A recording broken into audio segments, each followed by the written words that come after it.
Johnson, and this is Focus on Liberia. Hit it!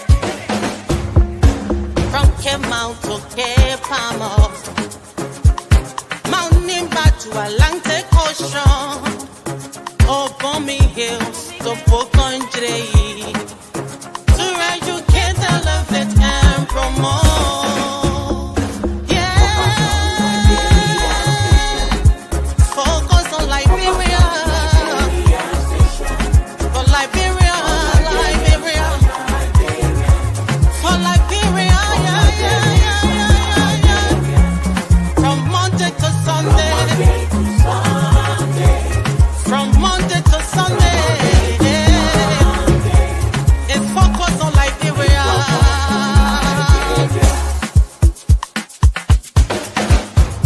Talk about home affairs, in diaspora, current affairs, reliable information, history, talking about culture, politics, education, entertainment, business, sports, advertisement, articulation. Focus on Liberia. Focus on Liberia. Focus on Liberia. From Monday to Sunday.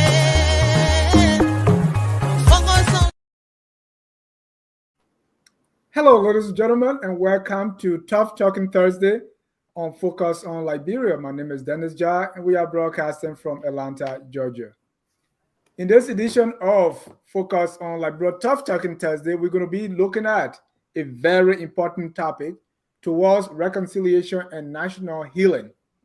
We as a nation, since the war, I do not believe we have reconciled or we have healed nationally.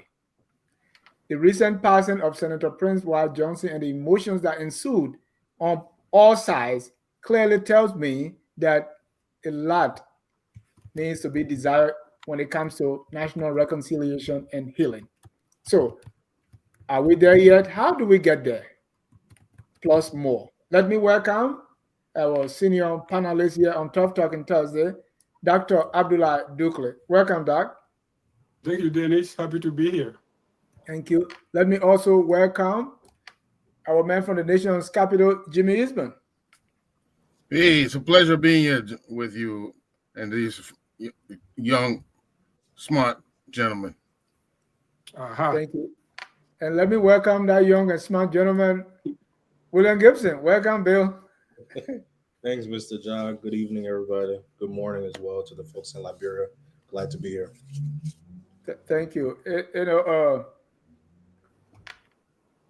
We want to welcome all our viewers from across the globe. When it's Thursday, it's time to talk tough. But before we talk tough, national reconciliation, healing, all that. After the death of Senator Prince Johnson, the way people were going at it, some rejoicing, some sad, and the argument that followed, how people, raw emotions were in display. And I said to myself, oh, wow. After 30 years, the emotions are still raw when it comes to reconciliation. We are still fighting. So before I even start, let me welcome some young people who were on Ablija TV talking about Liberia. Take a listen.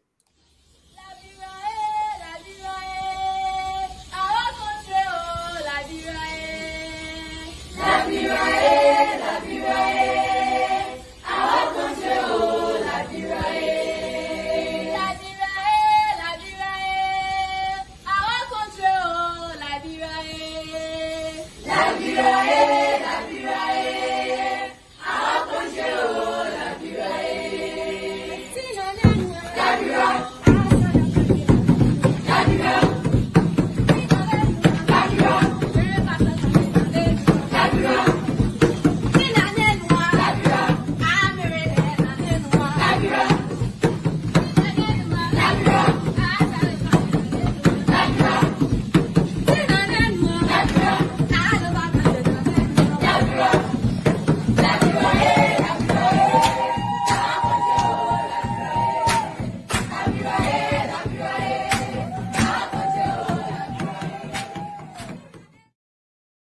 Liberia, Liberia, our country, Liberia. Jimmy, we want to talk about reconciliation and national healing. Where are we? Are we reconciled? Are we not? Are we healed as a nation? But before we get there, the passing of Senator Prince Johnson, that's where I observed that the emotion was so raw and people were fighting. I mean, people were saying all kinds of mean things to each other. I don't know whether it rubbed you the same way it did, but it tells me that our country is far from healing and reconciling. What does definitely. that? Yeah. Let me hear your take as to what it evoked in you when you started hearing those comments. I always knew there were suppressed feelings. We never addressed the difficult issues. You see, reconciliation after a civil war is a complex, long-term process that requires addressing political, social, economic, and psychological wounds. Okay, so we didn't talk things over. We just let it slide.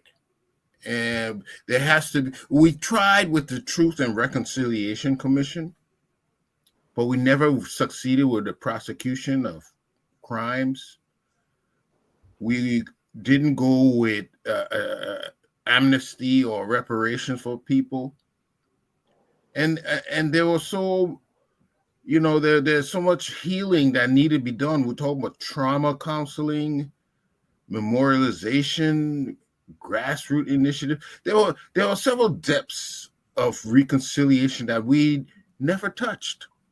So people still harbor those wounds because they were never properly addressed. And sometimes to address a wound, it only requires a sorry sometimes. Sometimes it requires admitting it, Sometimes it requires providing aid for that person or, just showing them a consideration. But we didn't do any of those things. We didn't go in depth. If we give an example of Rwanda, is a good example. You cannot even right now practice any kind of tribalism in Rwanda. It's completely forbidden. They have addressed their some of their issues, and that's why they're healing. We have not, and until we do, those wounds will persist. I think we have to examine ourselves and admit to who we are and how we can improve our relationship with one another. Thank you. William, what happened after Senator Johnson passed? Did it also, did you see that? I mean, the way those exchanges and what people were doing. In fact, someone, father or mother, people being killed, and people were having this for fun. Yeah, I mean, like you said in the beginning, it's expected. And Mr. Eastman also said the same thing. Is expected that it will have a lot of mixed emotions, especially if you were on a side where you were a victim of some of the crimes or some of the atrocities that Mr. Prince Johnson contributed to within your overall group, whether it was a tribal group or in your community, whatever it might have been. If he would have contributed to it through not him directly making that act or calling and making a command to some of his soldiers, his foot soldiers, to do those things, of course, is going to bring up mixed reactions. And then, of course, the folks from his tribe and Nimbanians who see him as a hero for what he did to protect them during the time when they were under siege. So it's split 50-50. I think at the end of the day, it just goes to show, as Mr. Eastman stated, that there's a lot of work that still needs to be done to reconcile a nation that has been torn by war, by individuals who seen by some as villains and seen by some as heroes. How do you start that process of healing? You have to start by not just having a Truth and Reconciliation Commission and not following up and acting on what the recommendations were. That shows that you that there's no true investment within trying to do the real work. You have to take it a step further after doing a commission like that. And I hope that with this war economic crimes court that's going to be started, that is not just focused on prosecuting these individuals, but also focusing on having dialogue with the victims, the relatives of those victims, having deep conversations, and also trying to bring in somebody who can do a psychoanalysis, to help some of those people recover, to start the real psychological healing process as well as what. So it's expected when you have somebody who was seen as a villain by many, you're going to have people rejoicing within his demise, and you'll have folks who see him as a hero who are hurt and saddened by it, because whether you like it or not, he was somebody that contributed in some way, shape, or form to where Liberia is today, good or bad. Thank you. Dr. Dukley has often said one man's hero is another man's terrorist. And so Liberia is no different. So am I blowing things up here, or this is normal? No, I think it's normal, and I think it's especially normal for all in our context, because you have a war that went on for 12 to 13 years, and the fight was mostly ethnic based. And that, when we talk about war crime tribunal and all of these things, and the mechanism for reconciliation, which some people think goes through some sort of tribunal and stuff. But we have to think first about, what is the real problem? Who are we reconciling with whom? Are we getting all the tribe, like you get Gios and Manos, and then you get them with the Mandugo people to sit and talk, and get the graduate people to talk to, Nimba people and X. So how do you do it? That's one. And then we forget that the country, this whole thing is because the country is so fragile in terms of national cohesion. There's an assemblage of tribes, ethnic groups, that define themselves as ethnic group first before being Liberian. And that's, the ethno-nationalism is very strong in Liberia, ethnic nationalism. That's why people always say, oh yeah, there's 16 tribes of Liberia. So if you have to break those 16 tribes, you have to be number 17, you have to fight to get in. It's not, you don't have to be, I don't know how to say it, you have to belong to a tribe. And Liberia was founded on those bases. And that was one of the problems we have from the beginning. There was an ethnic group, either we call it ethnic group or whatever it is, that came in and created a country, created a nation. It was not a Gio and the Mano and the Crown chief that got together and said, let's create a nation called Liberia and decide who's going to be the chief. This came from abroad. It came from the top. And that rule for 120 years has not been accounted for. And the transition to the ethno-nationalism has not been accounted for. What though did we never sit down and talk about it? How he destroyed the country. How, rather than, say, okay, now we can go from here and this, he started doing the same thing worse.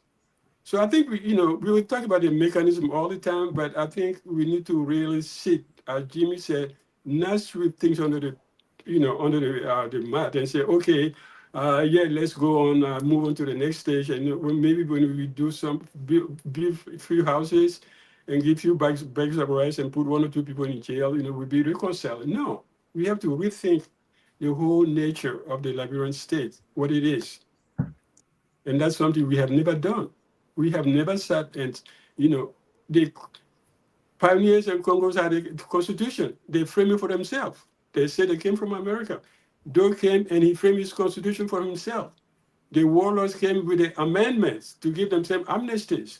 And since the democratic process started, we've seen the state become a vampire sucking the blood of the nation because everybody's getting so well paid and the people are suffering. And that's what's happening. So we have to dismantle this process. We have to go back and rethink the nation, what it is, what it stands for, and where we go with it. Right. That's the vision we are lacking. Because it's not just about the mechanism of putting somebody in jail, no. Why would they elect Prince Johnson? Why would they put Prince Johnson whenever he spoke at a campaign, either be Madame Sirleaf campaign or Weah campaign, he had the loudest applause. And at the same time, there are people who say, maybe I need to shoot that guy. But that's the problem. That that's the war. That's the war. Dr. Douglas, you said something very important. You say, who is reconciling, right? Yeah, Because most of the time when we think of reconciliation, we think, okay, the crown and the down or the man, right? But yeah, what we are failing to know that even reconciliation is needed between, because when the war was on, the generals, there were guild generals killing minor general and vice versa. yeah, So it was so confused, and people go to the southeast and think that it was all homogeneous, but no. So even inside the county, for instance, Nima having so many ethnic groups, the Crown, the Pele, the Mano, the Gio. So even inside there's reconciliation, even inside families. But yeah. it's like we blanket everything. So that's very important. Yeah, we don't have a model. We have not created our own model for reconciliation because we don't know each other. People function in ethnic tribal groups. And if you don't stop that, we go in circle. You go after Prince Johnson's memory, Nimba say no. You go after Alhaji Kurma, Banigo people say no. You go after George, what is it called? Bullet. George Bole. Yeah, George Bole say, yeah. You go after Yaya Nimble, he just got elected. So how do you do that? How do you reconcile that? That people you think are criminals, war criminals, who to be in jail, are being elected massively by the people to run the country. How do you reconcile those differences? Let me welcome our governor consultant, the executive director of GJI, Mr. Ahmed Salih. Welcome. The redefined. Welcome, sir. Thank you, Dennis. It's a pleasure. Thank you to all the distinguished gentlemen and panelists, co-panelists tonight. Thank you. Mr. Salif, we're talking reconciliation here, and I think we're having a discussion, and I asked Mr. Salif, another brother who is Muslim, that what we refer to as normal days, right? When we were in school and we'll have Bible as a course, we go for devotion, we sing gospel songs, we pray, and there was nothing like Muslim or holidays and all that. So I asked specifically, did you feel discriminated against? And he said, well, this was like normal, nobody took it to be anything. But now, I mean, even the least thing that you do that have the semblance of discrimination, I mean, people want to pick up cutlasses. Mr. Salih, we're talking what the death of Prince Johnson brought to the fore, that indeed national healing and reconciliation has not taken place. After the death of Prince Johnson and what the emotions that ensued, what did you see? Oh, I mean, like you said, I'm sure others have, described similarly. It's a reflection of who Prince Johnson was to each group or each individual, each county or ethnicity in Liberia. If you were a perpetrator or your family member or members were murdered by Prince Johnson directly or by his INPFL or somewhat by the NPFL writ large when he was part of NPFL, Prince Johnson has always been a warlord, a war criminal, and a monster to those people. But if you were from Nimba and you felt like, Prince Johnson's narrative fit your own understanding of what was happening and how victimized you felt by the Samuel Doe regime, or how threatened, insecure you felt by a dictator and later a warlord, Charles Taylor, that Doe recruited a lot of people from Nimba, but later on there were different victimization that happened even during the NPFL war. So you thought Prince Johnson was your savior, was your hero. All right. I mean, but before you reconcile, reconciliation, just like apology, right? Apology is not what you say. People are not obligated to accept your apology when they apologize to you. So apologizing is a separate thing. Whether that apology is accepted or not is a different thing. You don't apologize to expect acceptance of the apology, right? If you did it, then you're doing it on conditions. Similarly, when you are talking about reconciliation, you first have to understand the grievances. What are we reconciling? What are we calling for reconciliation for? And this is not to suggest that I'm oblivious to what happened in Liberia and the different episodes of our conflicts. Of course, I'm a Liberian. I grew up there, and I studied this stuff, and dispute settlement. And in college, my minor was in conflict studies, and in grad school level, studied that as well. So that this is something that I'm familiar with in terms of academic and also as a professional. So we have to step back and ask ourselves, what are the grievances here? Are we reconciling for Liberia as a nation state, or are we calling for reconciliation for specific victim groups or victims or survivors of the conflict? If so, what are the different grievances that those groups have? Once we dissect that, we have an understanding, then we can call for appropriate levels of reconciliation and types of reconciliation, because it's not all just one thing.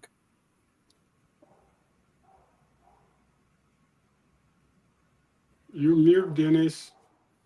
And Mr. Salif, has that process started to even think about it the way you've expressed it? No, not at all. I mean, we attempted when we established and commissioned a National Truth and Reconciliation Commission. And just because reconciliation was an element of the work of the TRC didn't mean that we reconcile, because again, as I said, reconciliation has different types and different levels, and addresses different grievances, types of grievances, different communities. We attempted at the TRC process, but just like many other things that we do in Liberia, we didn't take the Truth Commission process seriously. Our government didn't fund it. Our government didn't actively participate and promote it. The commissioners were like, they were the enemies. They were fighting the government. And then President Ellen Johnson Sirleaf was president, just because somebody mentioned, she said, you can level the executive mansion or rebuild and all of that. She felt that the commission attacked her. And of course, to crown it all, the report, because she was recommended for lustration, and lustration, we can explain what that means at some point. He felt very offended, was angry. I mean, I met someone in New York during that time when the TRC report came out. And I was very deeply involved with the diaspora aspect. I went to Liberia, conducted trainings and stuff around reconciliation, transitional justice, international humanitarian law, and so forth. So I was very aware of the commission's work. Someone who had been working in the international NGO donor community said to me, you all set the commission up to fail because the report named President Sirleaf. You know how much she's loved abroad and all of that. It was not about abroad. This was about Liberia and Liberians. It should have been about Liberia and Liberians. We haven't. We need some kind of shock therapy, like a national dramatic healing process that will shake everybody's conscience to the extent that people will realize how hurt this country has been, how hurt people are, how hurt and neglected the nation state itself is. Until that happens, we'll continue to bicker, fight one another, undermine one another, and be mediocre and not really move forward. Thank you. And talking about that recommendation, Dr. Douglas and myself used to go back and forth on the internet on this one. Yeah, but it's interesting because you were talking about this TRC report. I had some good friends who work in the TRC. I don't have to call the names, of course. And then when that thing happened between them and Madame Sirleaf, I went and commended the work, and I said the marketing part was not successful. Because you have a product that is very good, but you have to be able to market it. And if your first target seems to be the chief executive officer of the republic who's supposed to implement that project, and you call her directly publicly, I say you made a mistake. You know who responded to me? The chairman of the TRC of Sierra Leone. He's on the perspective. He read my article on the perspective, and he said, yes, I went to Monrovia and I told the commission the same thing you just wrote. I have never met you, but I really like the story, the way you, because you have to know how to sell your product. If you don't sell it, it's paper, it's politics. It's not just something you do in a vacuum. You know, some of the people from the TRS today don't talk to me, but I have some good friends who still talk to me, but some of them don't talk to me. We don't even appear on the same channel. Dennis knows that. But that was it. I just said you have to market your product. You have in politics. In other words, Dr. Ducla, I read that article at that time, and I think I've heard you talked about it since. But what you suggested then and you still do now seems to me you were saying, and I get it, right? I mean, because it's politics. If somebody who is now president and the commission found that they play some major role and they made a determination, they will lustrate this person. And lustration means is a transitional justice mechanism that says you are barred from participating in your country's politics or governance for a certain period of time or for the rest of your life, depending on your role you play in the conflict, right? So that they're not recommending a prosecution for you of some sort. They're not recommending you to restitute anything financial or economically. Your restitution is but that's prosecution. No, hold on. Yes, in a sense, you can describe it as a prosecution. But transitional justice, you have legal or judicial processes and non-judicial legal processes. One of the non-legal processes is lustration, which is Jimmy Eastman. For 5 months or for 5 years or through 2 years, you are barred from running for office or for participating, being appointed or anything. It's an extra constitutional process, just like the war itself was an extra constitutional process, and the aftermath and all these interim governments that you were part of, Dr. Duke. So you're saying, and one citizen is above the law in that sense. No. I think if you read my article. Let me just finish. Then you get. If you name that citizen, your product is not going to sell, will not be implemented, and then you're looking at other perpetrators who have been recommended for prosecution for all kinds of things. They're like, okay, so if you say because that person is president, you sweep it under the carpet. Now you're naming all of us. Your process will not go anywhere. If you look at the South African TRC or even go to South America, there are multiple truth commissions they have. They named everybody, whether you are sitting or former head of state, the role you play, they named you and they recommended the appropriate, what they determined to be the appropriate punishment. The only question there is, what is the due process? What was the process of determining lustration? Was it just? Was it fair? Was it proportional to the role they play? That is my question, because if you remember the story, I think people can read it again. That was my other part, that I think the TRC, the commission played judge and jury at the time. Deciding, I think you could recommend a set of sanctions according to certain actions that happened during the war. But and then you pass on to the commission that comes after you. The truth, what is it called? The Human Rights Commission that was supposed to take over from the TRC and implement all these measures. So all of that got sabotaged because the person who has been to jail, and then became president doesn't want to, give anybody a chance to put her in prison. I'm sorry. I mean, it's really politics. It's really politics. It didn't call for her to go to prison. It did not. So hold on. So it was like, touch not my anointed. So exactly. I wrote an article at that time too that and I used the gospel song, I am under the rock. The rock is out. So everybody went under the Salif rock. So if you were named, and because Salif was named, you go under that rock, you are protected. Mm-hmm. But my question is, Well, in fact, let me start with you, William. As we talk about how we move forward, was that the way to go at a TRC or War Crimes Court? Because I think other nations have gone through similar or war, similar situation that we went through. How is our different for which we are still stuck in neutral? I mean, I think with the Reconciliation Commission being established, I think they should have taken a bit more time to bring in some experts, really build out a true process before trying to say they're going to start a commission to hear all of these stories and bring up all of the different, feelings that people had suppressed for so long, trying in the hopes of trying to move on. I think they should have sat down with some experts from South Africa, from Rwanda, and tried to figure out what is their formula and how can it be applied to Liberia, because Liberia is a different case. You can't. We were the model that people needed to look at. I don't know what, but with that being said, I think they should have brought in people who have already gone through those experiences in terms of the expertise that's needed to further figure out how can it be applied to Liberia, and then from there start implementing things little by little. But to have jumped right into trying to do a collection of all this information, and then you get all the findings, but then you stop there, it doesn't seem like it was well thought out.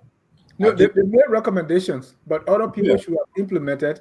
And just like we are saying, those who are supposed to do that say, you touch me, that's it.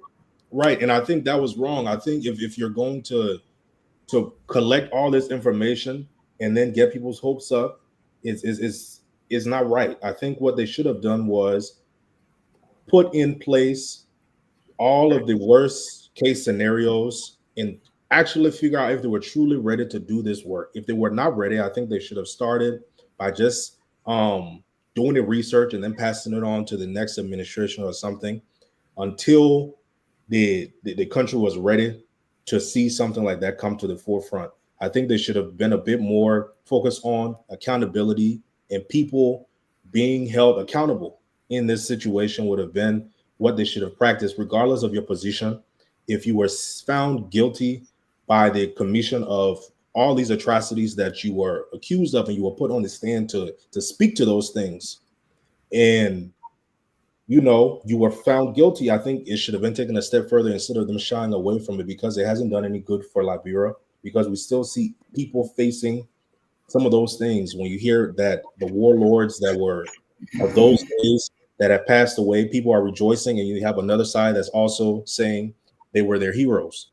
So they didn't do any type of anything good when it comes to that commission. I think it was a huge disservice. And I think, and Jimmy, I would say, but what else has worked? So that commission didn't work because nobody was interested in implementing it, and since then they kicked the can down the road. We have the national symbols; they never commit, nothing worked. We have the Constitutional Review Committee. Again, they were kicked out. So we can put all the blame on the commissioner or people that did it, but what else has worked, Jimmy? Okay. I think the timing was a major problem. We had an interim How about the government Constitutional Review? Was it timing too? What has about the national symbols? Was it timing? The only thing I heard them say that Liberia is a Christian country. That I don't understand what they were reviewing. It didn't appear that they were actually looking at the tenets of the Constitution. They were trying to create. No, they did.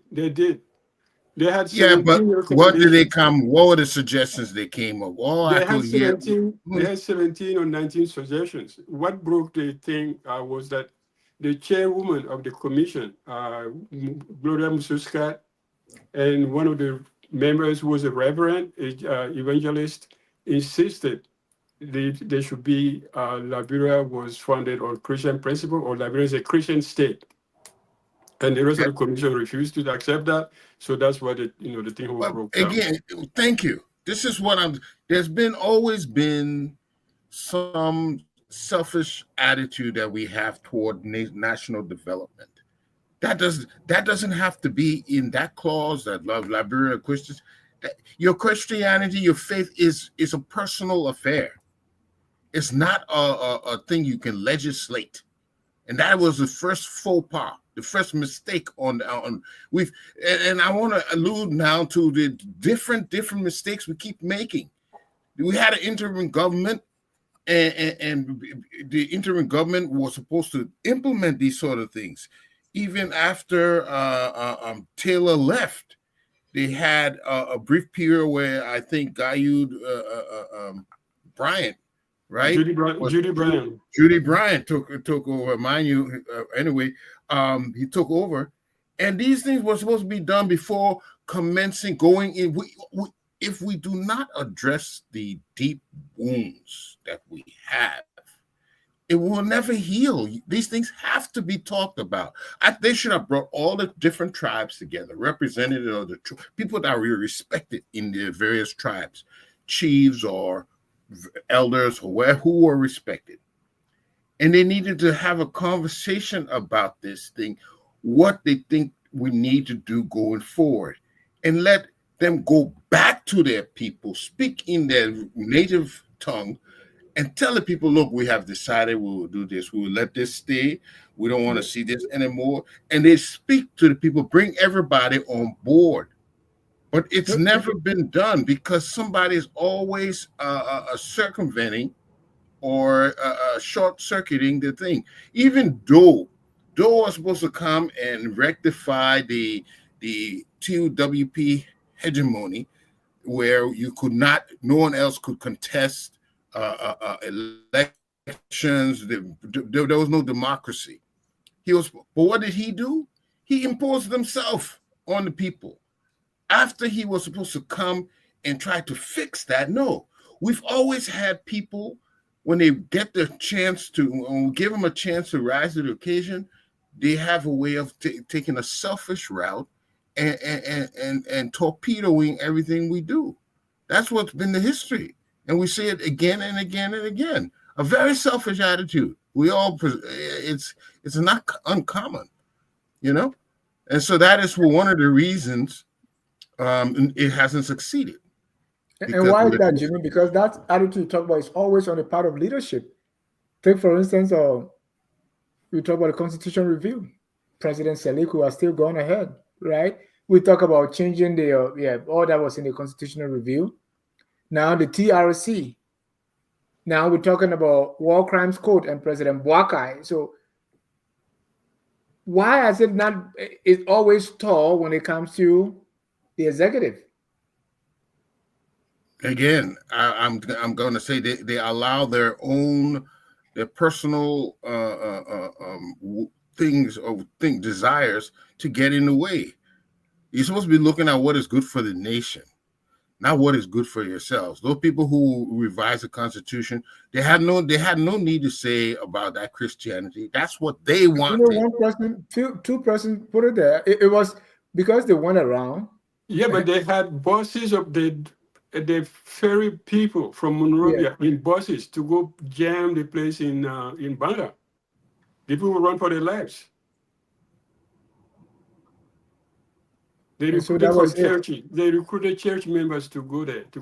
They were singing in the hall, dancing, all kind of things. So people have to leave. They just say, okay. But I wanted to ask you, Sir, you said something that people always talk about. You said the politicization of the TRC, the TRC process. Is it because the TRC became a political thing, or is it because they were against because you said they were like head to the government? You were inside. You as an insider, what Yeah, but let's remember now, the commission did work. The commission was successful. Just because the second aspect of its work, which was outside of its jurisdiction now, was the implementation of the report, which became a politicized process, doesn't mean the commission didn't work.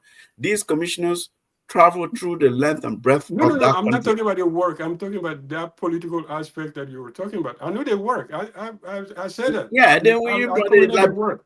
no. I'm just setting the premise here, Yeah. Doctor Duclay, context Okay. before context to answer your question. Look, that the Liberian TLC, in fact, was a groundbreaking commission in that it was the first commission. If you look at academic papers in transitional justice since the TRC time, they will tell you the first such transitional justice measure to have systematically engaged with the diaspora population of this country. Here in the United States, we brought a commission here in St. Paul, Minnesota, my alma mater, Hamline University in St. Paul. They held public hearings for a whole week, brought Liberians from all around the U.S., went to the UK and 4 cities over there, took statements in Budumburam camp. So the commission systematically worked, and this work was very extensive in that respect. It gave victims the platform to speak, to see that others were victimized as well, to give them a voice. There were other aspects of the commission's work during its temporal mandate that it really worked and it was successful. In terms of the politicization aspect, That's my yeah, question. President Sirleaf, I would say, single-handedly killed the implementation aspect of the commission's report, just because of what you said. She was very angry, became very sort of vindictive. How dare you put my name, shame my legacy? How dare you, try to shame me internationally? Look at me, I'm the darling of the West, and everybody wants me to go everywhere to speak. Everybody's coming to Liberia. Can't you see it's just because of me, single, me alone? How dare you? You put my name there, nothing, this report will not be implemented, nothing will happen. Whereas in the TRC's act, the act that gave the commission its authority, had steps, right? Post the commission's report, presenting its report, what needs to happen, how often the president should report to the legislature about which aspect of implementation. All of that stuff was there. And so when you step on there and attempted to do the Palava Hot aspect of it, because the Palava Hot was modeled after the Gachacha process, Mr. Gibson, I don't know, your statement appears to me that you assume the commission didn't do steady tour. They didn't go to look at other commissions in other contexts, what they had done, how were they successful, why weren't they successful. You have to remember, every Truth Commission or any transitional justice mechanism is designed according to the history, the nature of the conflict, and the people in the country involved. You can't borrow just from there and there. South Africa had, for example, amnesty provision in their commissions where we did not have explicit amnesty authority in that respect. It was somewhat recommended, right? But after the President Sirleaf politicized it, I thought, in my opinion, she overreacted. She overreacted. There were ways she could have implemented that commission report, stay within the law, even bring the commission's report as a national conversation, just like the TRC went around the country, right? Are there aspects of this that are unrealistic or not? They didn't do that. They just basically buried everything because she was very angry. And that's why I was asking what else has worked, because even if we take out President Sirleaf, that has been how many years now? President Weah came, now President Bouaka, and we still. So sometimes before the show, I was asking someone, why are we still stuck at this same place, right? But let's see, how do we move forward then? How do we bring about national reconciliation? That's why I said we need that national shock therapy. We need our conscience as a conscience of the nation needs to be rudely awakened, not in terms of violence and some of what we've experienced, but to really look at us like, what are we doing? We're backward. We're not making progress. Others are making progress, and we can make progress. We have people, we have, brain powers. Why are we stuck? We're not the only country that has these tribal groups and so forth and so on, and political differences. Yeah, but my problem though, as I was saying before, sorry again, just 30 seconds. Sometimes I think we oversimplify reconciliation. We think that just putting together some mechanism and stuff and say calling people, and then I think the focus on the war itself take away the real at the deep meaning of the national recovery. You have to go beyond that. Yeah, I You have agree. to look at other issues that that came before the republic, that came after the republic. Who did what? Who did? What group did what? At what point? What happened to Yeah. what? If you don't That's do why those I asked things, what are the grievances? What we have what are to, the grievances, yeah, and who is a victim? But Yeah. if The thing about that is almost all nations went through that, right? They start how the things start is always going to be like that. There will be always those false start. But we're here now. yeah, What but what can we do? well, We can't go back to 1847 and re-declare independence. no, you need leadership. Right. You need leadership, and then also you need to de-ethnicize the politics, and that's going to take another generation. And that generation, I was talking to somebody, he said, you know, like right now in Liberia, nobody thinks that, I'm using a broad stroke, we were discussing that, you need to be competent to get somewhere because they are looking at leaders who Yeah, don't do anything and they are somewhere, yeah. right? So Mr. Gibson, how do we move forward? And I'm going to give some examples of what has happened since the death of Prince Johnson. Let me give two examples. One was Yaya Nimle said, Prince Johnson was kind of alarmed by, the resolution. He said, "Oh, so Yaya, you signed too? I was depending on you." He said, "Oh man, I signed, but that's just because we don't want to be seen as the obstacles. But when it comes to actual law, it's not going to pass." So that was a revelation to me. And then Well, another revelation, another thing that happened is what Senator Dillon said, that, hey, Prince Johnson brought her daughter to me and said, "Take my daughter to President Bouaka to give her a job." And Senator Dillon felt obliged to do that. You're talking about senator, you're talking about a merit-based system, and he's very open about it. Yes, whether she deserves it, whether she qualify or not, we have to honor his wish. And I don't know what he was thinking when he was saying those kind of things.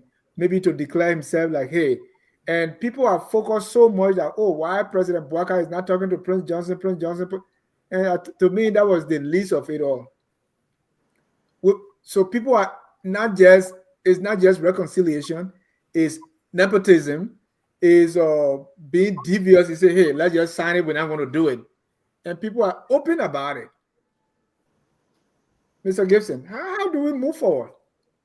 Yeah. So before I answer the question, Mr. Salif, when I made this statement, I was referencing the powers that were the folks that put that commission together. When I say they did a disservice, they didn't do a true. They weren't invested in doing the overall succeeding the process in terms of making sure that these people were fully independent. That's what I mean. So not discrediting the work that they did. I don't know what they did, but I would not discredit what they did as far as the commission. So as far as you're answering your question, Mr. John, when it comes to the way forward, I think first and foremost is this work is not just going to be done by just establishing an economic crimes court. I think that's the first thing that needs to be realized. And then also not letting political play come into factoring how this goes, right? So making sure that it's truly a fully independent process, and having the people who were affected, there were many people that were affected, having them be involved with the process, bringing folks back that were part of the TRC that are still alive to speak to the work that they did, bringing them on board and trying to figure out how can they implement some of what was already done with their work.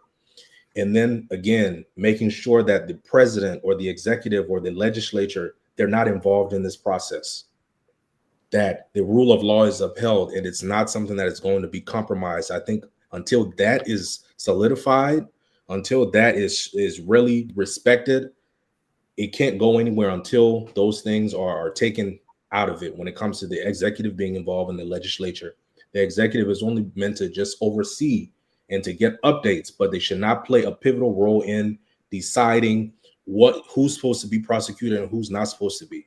You can't call the shots if you want for this reconciliation process to happen. And then also working with healthcare professionals to bring people in. Because when you're having some of these people come and tell some of these stories, it will reawaken emotions. A lot of people are going through depression or going through many different mental issues, and that still has yet to be, fully assessed. And people have not been taken care of from the mental standpoint. So I think those things need to be put in place as well to ensure that there is true healing that's taking place, and experts are leading some of these dialogues, bringing in the internal affairs ministry, and having also folks like Mr. Eastman was saying, lead some dialogues within the dialect, but also bringing some healthcare professionals within the space. If somebody has an episode when they're reliving some of these moments, how do you handle that?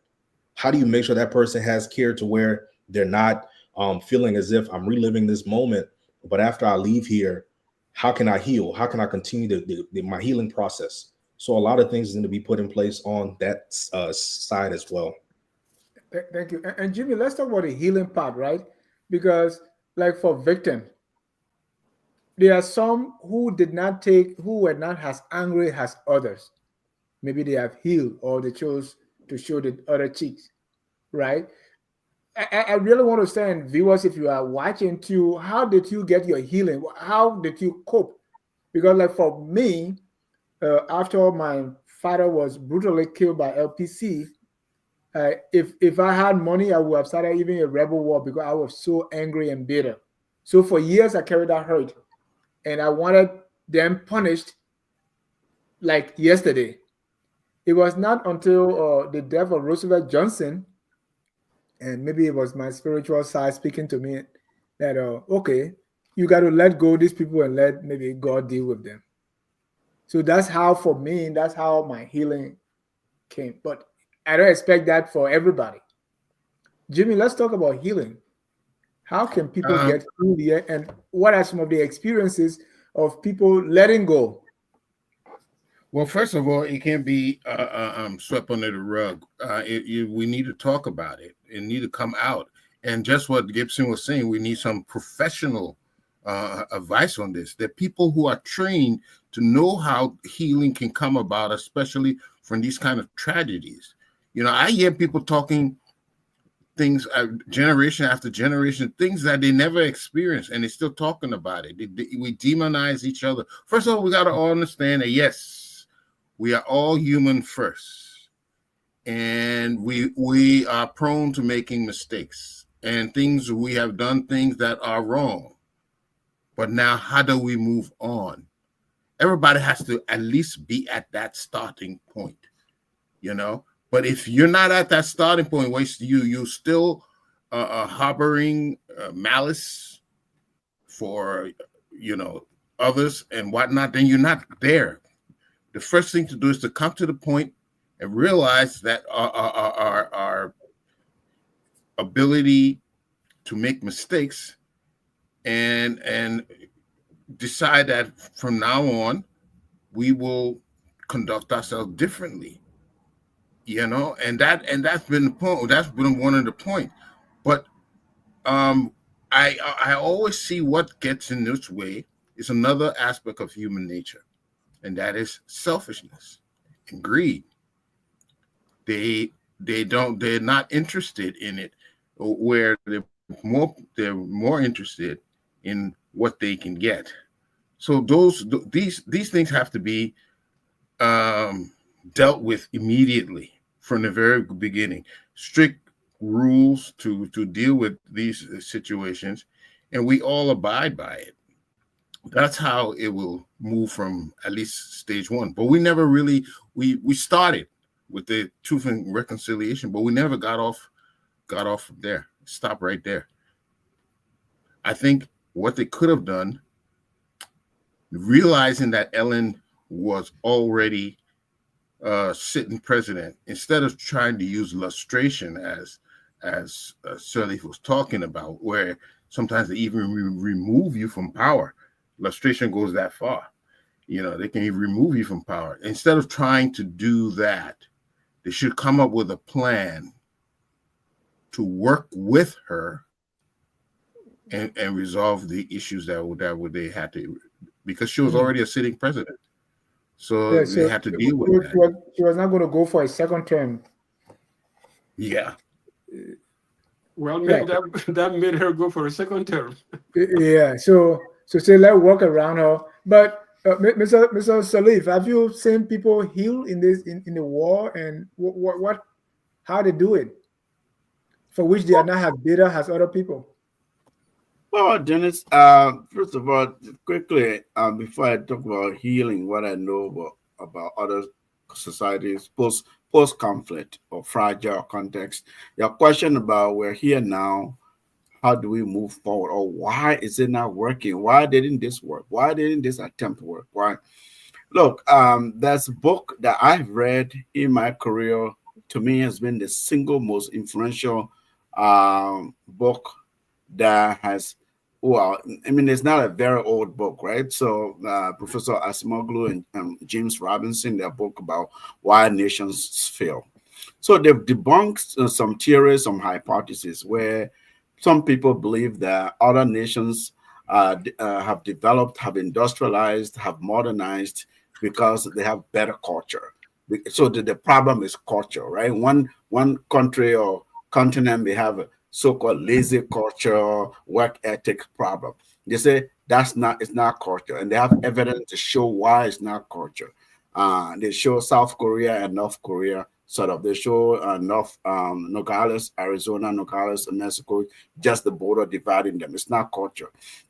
And then they say it's not geography for the same reason. North Korea, South Korea, if it's geographical problem, it's not geography that we're not developing, that we're behaving the way we're behaving because we're in West Africa, we're in this climate and that climate. It's not that problem. It's not race, it's not religion, it's not ignorance. It's not because our leaders don't understand economics, they're making the wrong economic policies and plans. It's market failure, the market is not working for us. They said that's not a problem. The problem is institutions. You want to build what they call inclusive institutions, and that can be a whole show. What we have now is what they describe in that book as extractive institutions, where the political elites only build systems that work for them, that they take from the system. They reward themselves. So they do not build system that works for everybody, right? That inclusive institution where you have merit-based, objective systems that that you're talking about. Prince Johnson's daughter, we didn't even know whether she's educated, she's qualified, she's not qualified. None of that was under consideration in Senator Dillon's thinking. As far as he knew, one senator brought his daughter to say, Senator, you have access to the president, let him give my daughter a job. And he was going to do that. See, that is an extractive mindset. If we don't address that kind of problem, healing can't take place. And healing for different people mean different. I'm not a psychologist or psychotherapist or any training or qualification in that, but what we know, from social sciences, healing can mean different things to different people. People respond to trauma in different ways.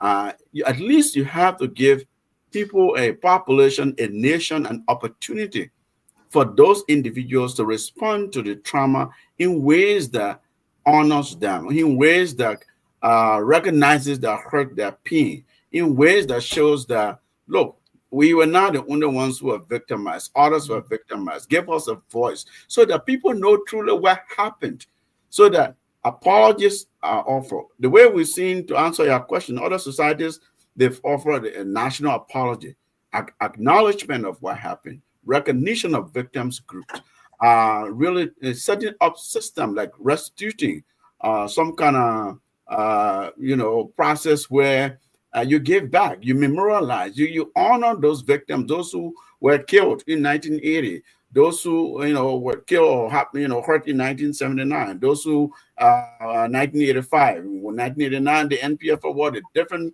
versions of the war and conflict. So we can look at a specific overt conflict periods, but we can also look at historical injustices that were not necessarily violent, but there were structural inequalities and structural violence.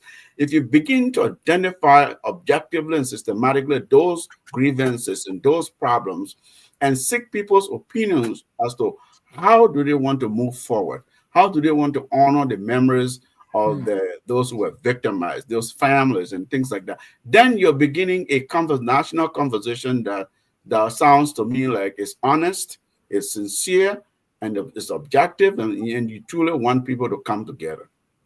And Dr. Duque, why do we think that we can move forward with all these things that have not been done? Why are we kidding ourselves? Well, And we see that we are still, going in circles. Every year we go for election with those problems existing, and we are right back to the same place. They say it don't take much to satisfy Liberian man. How about women? Yeah, well, women, I don't know. No, somebody said men. But anyway, yeah, because people, we are used to mediocrity. We are used to not, especially this generation that has never seen what Liberia was going to be as of the 1970s. And I grew up, calling those time normal times, cannot have an idea of what Liberia trajectory was if that trajectory was not broken. So, but before I go to that question though, Gibson was talking about something interesting, the mental health issue. One congressman called Weah government kleptocracy. Kleptocracy is stealing, but it's not just stealing because you need something. It is a kind of disease. Yeah, even if you don't need it. Yeah, the people just steal. They have this instinct to take something that don't belong to them and carry it. And that is a mental, and we have that now at a national level. That our government, the state infrastructure as we have it, is like a kleptocracy, sucking the blood of the people, as we all said it here. That government set up, I gave, Senate before you came, I talked about this, but in the context of Constitution. The settlers came, wrote their own Constitution. They came, wrote his own Constitution.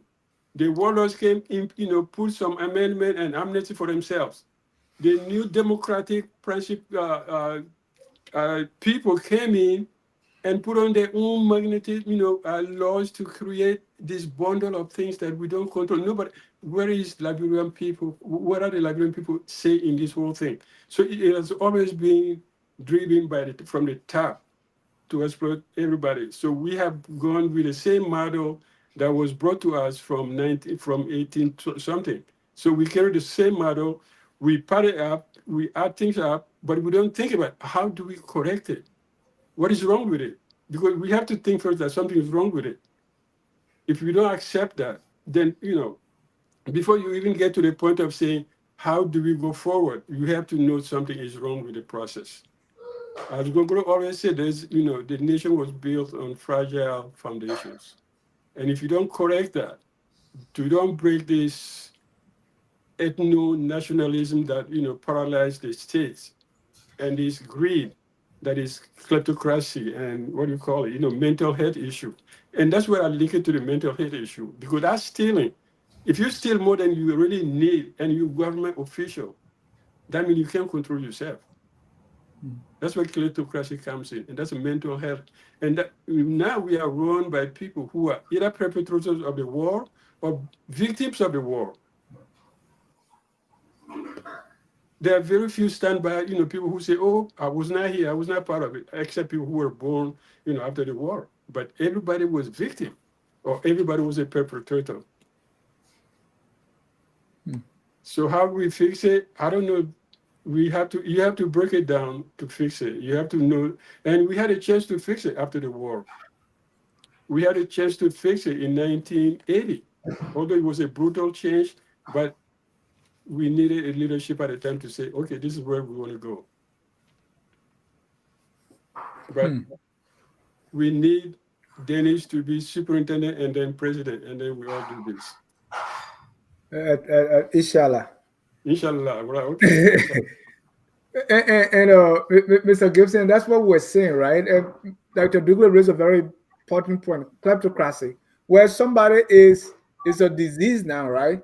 So you are, and we gave the example of Senator Dillon saying something that is wrong, ethically and all sides wrong, but you are saying it publicly and you are proud of it because you know you can no longer recognize that this is wrong. It's unethical. like Yaya Nimland saying something that is wrong. Oh, we just sign it so we'll be seen, but actually we're not going to implement it. When the bill comes, we'll kill it. And something like that, you are saying it publicly, and you don't see anything wrong with it because now you have come to the point of it being a disease. You The are now value sick. system has crashed. The value system has crashed. Mr. Gibson. So how we I was asking Dr. Douglas first. That, I mean, why we think we can go anywhere if these things are not corrected, and we keep. I mean, today I saw that the arrest agenda going to get cost 8.4 billion, and after 8.4 billion, you're talking about long term, and after your 6 years, nobody's going to even look at what you were doing, the same way you didn't look at the PAPD, right? It's like everybody is starting from scratch. Everybody's doing their own thing, and they're not realizing that before we even move forward, let's be able to sit down and kind of recalibrate, do something like Dr. Douglas was explaining. But we still believe that we can move forward with all these holes. Why we think that way? Because you have it's all about mindset. In addition to that, it's about the mindset overall of an individual. I think a lot of the times from what we see, you have leaders that come into power who are trying to have quick fixes, or they put a band-aid on a wound that has not healed, or because they're trying to just have quick impact with no true long-term results in mind. And nobody's really trying to have those tough conversations to figure out, before we move a step further, what needs to be addressed. How can we fix this? If we're talking about trying to get to a $8.4 billion a goal, how are we going to do that? What are some of the components that goes into that? What needs to be fixed right now? Looking at short-term things and then the long term. I think everyone that's in leadership needs to have that type of mindset, to where before we jump into something else, let's look at what's on the books, what needs to be addressed, how can we fix it in the short term, what are some low-hanging fruits, and that way at least get us to where we want to get within the short time, without being overzealous or jumping the gun too soon, because we want to just say things because it makes us look good, the optics are good for us, and because people who are our supporters will go ahead and start to push our messaging and say we are trying to do something different, when in fact that's the same formula everyone in leadership has done in the past, where nobody's trying to really apply a true fix. They're trying to do a quick fix to get some applauses, and then from there it falls by the wayside. You're muted. Yeah, my Oreo keep making noises, so I keep muting myself. Oreo, be quiet. Jimmy, what's your take on how our leadership, how they're looking at these things right now? The question, what we are talking about, what the politicians are talking about, is not what we are discussing now. It's like, okay, Waka is going to fail, Wia is going to come. Always they say, oh, they went to Waka and say, Papa, we sorry. Now they're going to Wia and say, Papa, we sorry. No, it's a It's really like mistake. we're not even thinking beyond just president and what we can benefit from. Yeah. Okay. It's called superficiality. It's superficial, and Duke used the word mediocre. It's mediocre because it's superficial. It's not in depth. We have to dig deeper. We've got adjusted to people getting credit, getting merit, were undeservingly. We saw a complete breakdown in authority after 1980. It is not that people can't do it, but people were having authority that didn't really deserve that authority because they didn't have the skill and knowledge necessary. So we have a whole generation now that thinks it is more important to get a piece of paper, not the knowledge. Get a piece Yeah. of paper and to present so that he can have a nice job, big job, and get money, not the knowledge. We've missed the boat. It requires knowledge and skill. The whole reason for an education, I mean, it is to prepare you to work in society or to make a contribution to society, and they are missing that boat. So our leaders have to conscientize the people. The first thing you have to do, you need to start a campaign to get people to understand what nationalism is, what their contribution should be to the society, and other virtues that they need to cultivate amongst the people. We have to cultivate virtues. And just what Ahmed was saying, it's done through institutions. Your institutions are the ones that will cultivate the people, that will cultivate these ideas, cultivate the virtues that will live long after all of us. So the leaders need to focus on establishing institutions that will be the vanguards of our future. That will be the mechanism by which we train, teach, and educate the youth. Without that, it's futile. And as long as we don't have those institutions that are propagating, that are carrying this message out, it is useless. You know, we could also install subliminal messages with signboards, some signboards that says "You are Liberian, no matter where you come from." Different kind of messaging that will begin to resonate with people when they see it. But that has to be a leader who's not committed only to satisfying the few, those who vote for you or those who supported you. You have to be committed to raising Liberia as a whole. And the other thing is, there's no need to be impressive. I know Liberian men hard to satisfy. You know, if you're doing something and it's only to impress people, that's not going to last either. Look, we've seen. Look at Hotel Africa today. That was a spectacle. I mean, I don't even think Liberia, the youth, even know the kind of place that was. Actually, that place was standing after the war, the first time, 1992. Yes, it was. I was living in it when for the time being. The discotheque. Yes. Yeah. And today that's not. It's a shell. It's a shell. It's not even a building anymore. It's just a shell of a building. So there's certain things we just don't pay attention to, and we have to.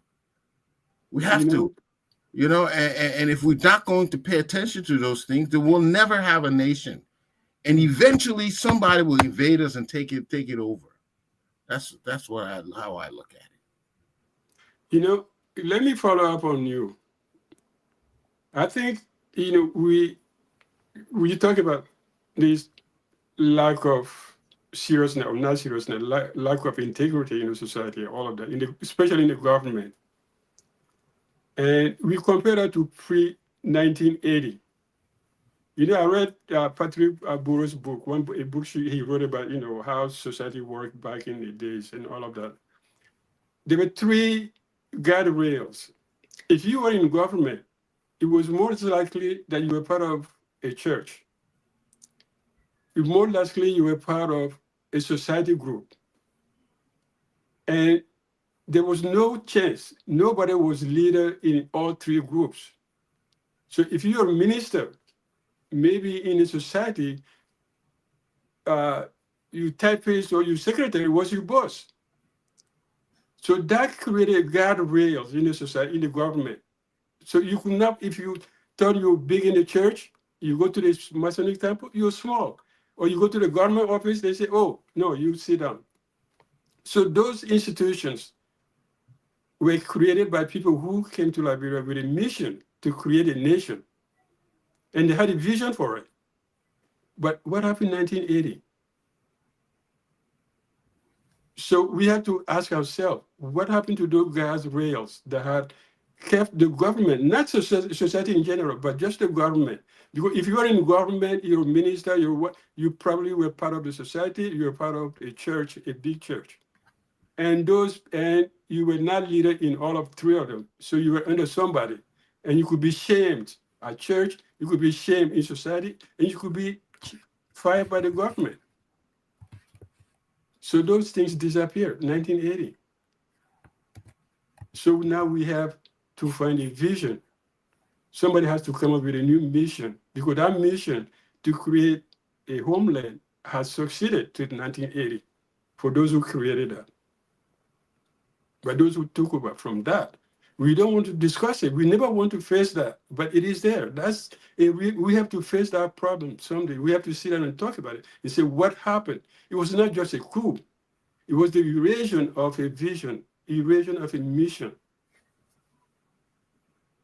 Am I making sense? You're making sense. Let Mr. Salif, I see Mr. Salif want to say something. Yeah, Mr. although that was not an inclusive model. That was, Mr. Salif, yeah. I know this based of my 35 years of teaching. Now I know when the question is on your mind. Yeah.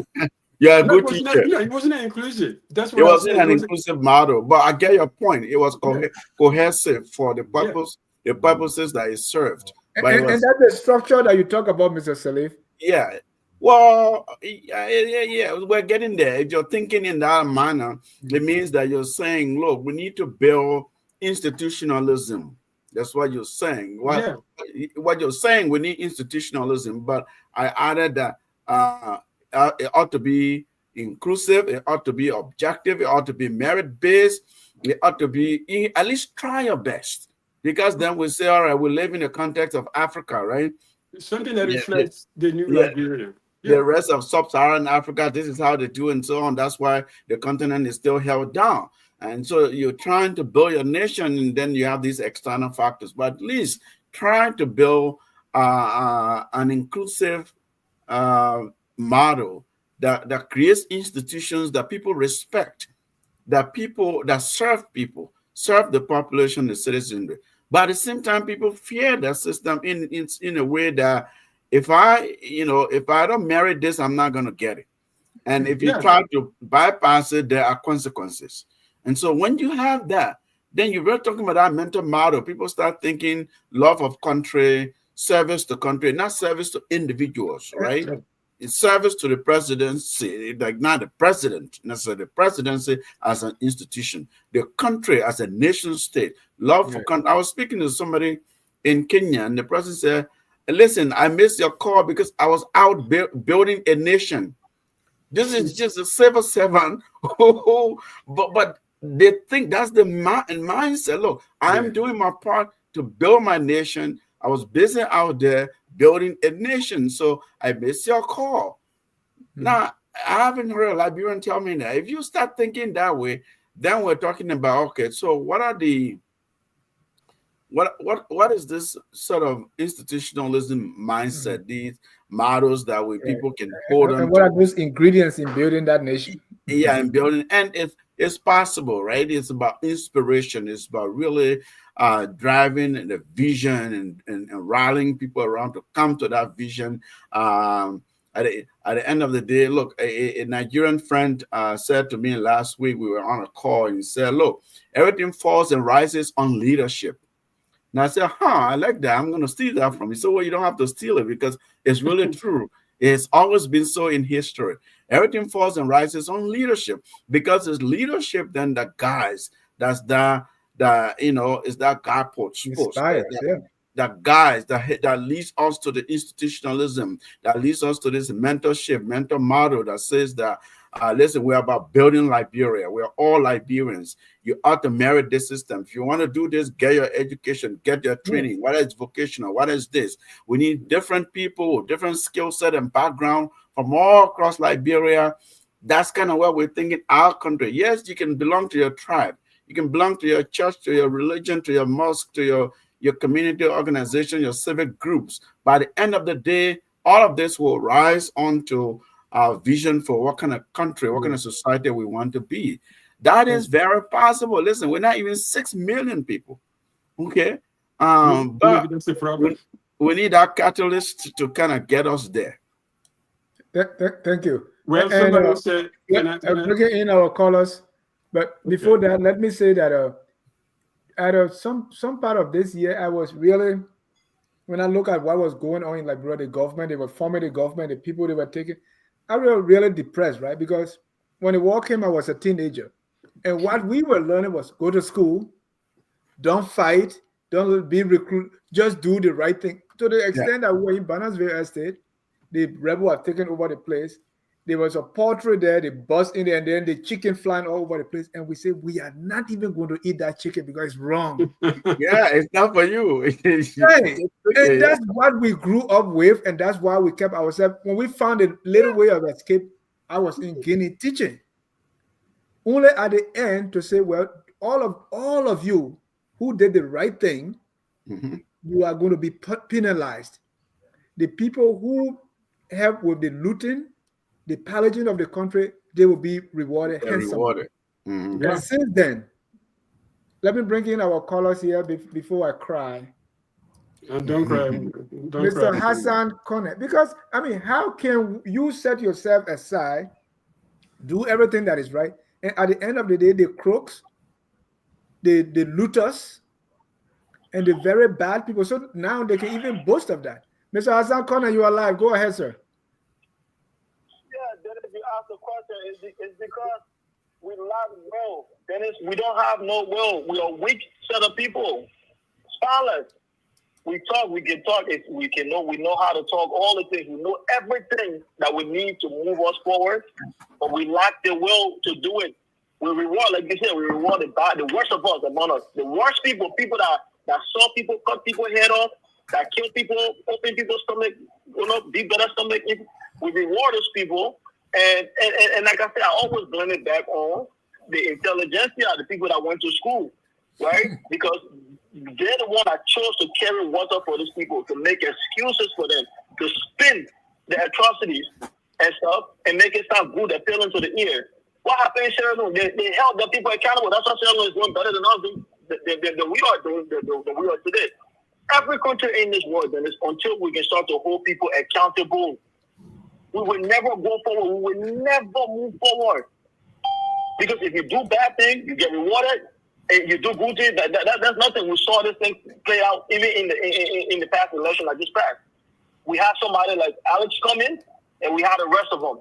And people choose Joseph Black that have been in government, that have been corrupt, that have been participating in the system, and make excuses for them. People choose Josh Weah. I don't know nothing apart from playing soccer. Those are the people we highlighted to lead our country. And not today we make excuses for it, or today we say, oh, we thought he was like, we're going to do this, or we're going to do that.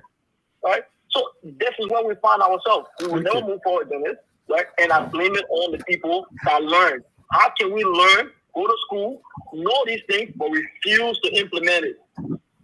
Yeah, that's the question. And I talk to my friends all the time, and this is what I say. I feel like we act like sorry for this, but we act like monkeys. Seriously, we do. And it's sad to say that.